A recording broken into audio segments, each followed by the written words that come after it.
আমি নেসা আহমেদ, আমার age 24, currently studying at University of Asia Pacific, masters in pharmaceutical technology. আমার daily routine বলতে সকালে তো আর উঠি না, সো দুপুর থেকে শুরু হয় 12টার পর কিংবা 11টা থেকে। ঘুম থেকে উঠে প্রথমেই ব্রাশ করি, তো এরপর ব্রাঞ্চ করি, ব্রেকফাস্ট লাঞ্চ দুইটা একসাথে, সো মিলে টাকাও বেঁচে যায়। এরপর কি করবো আর, এখন তো অবসর, বাসায় এই আবার স্ক্রলিং ইনস্টা ফেসবুক, দেন বিকালে ক্লাস থাকে, তারপর বাসায় আসি, রাতে হচ্ছে যে সন্ধ্যা থেকে একদম রাত 2টা-3টা পর্যন্ত, 3টা-4টা আমার হচ্ছে যে রাত শেষ হয়, রাতে ঘুমাই, আবার সকাল 10টা 11টা 12টায় উঠি। এটা হচ্ছে আমার ডেইলি রুটিন। আমার প্রিয় খাবার হচ্ছে যে বাঁশ খাওয়া, যেটা প্রত্যেক দিনই রোজকার খাবার। আর মাঝে মাঝে সিজনাল খাবার বলতে যখন শীতকাল, বাবা পিঠা খাই, রাস্তার মোড় আজকেও খাইছি, ওইটা ফুটেজটা মোহন ভাই দিয়ে দিবে।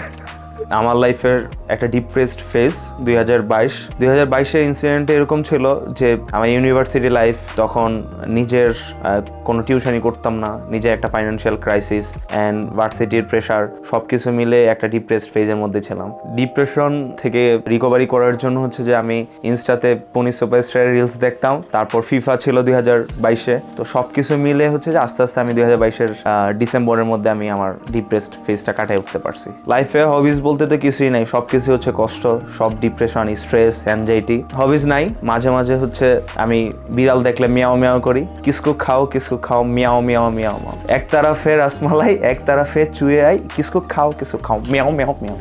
তো আমি আমার অবসর টাইমে কিংবা যখন একটু ডিপ্রেসড থাকি, তখন ফ্রেশ এয়ার নেওয়ার জন্য আমার বাসার পাশে ধানমন্ডি লেকে যাই, অ্যান্ড তখন একটু র্যান্ডমলি ঘোরাফেরা করি, একাই ঘুরি, মাঝে মাঝে সারিয়া আসে, সারিয়া হচ্ছে আমার ফ্রেন্ড।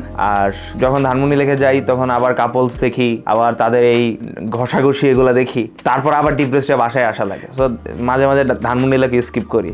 আমার ফিউচার প্ল্যান হচ্ছে ইউএসএতে কোনো একটা ইউনিভার্সিটি থেকে পিএইচডি করা আর নিজের একটা ডেইরি ফার্ম থাকা। না ইউএসএতে দিব না, ফার্ম ইউএসএতে দিব না, দেশেই দিব। কারণ হচ্ছে যে আমার ফ্রেন্ড যেমন সারিয়া আছে, তারপর মোহান আছে, মোরসালিনের, তো ওদেরকে হচ্ছে যে একটা কর্মসংস্থানের ব্যবস্থা করে দিতে চাই।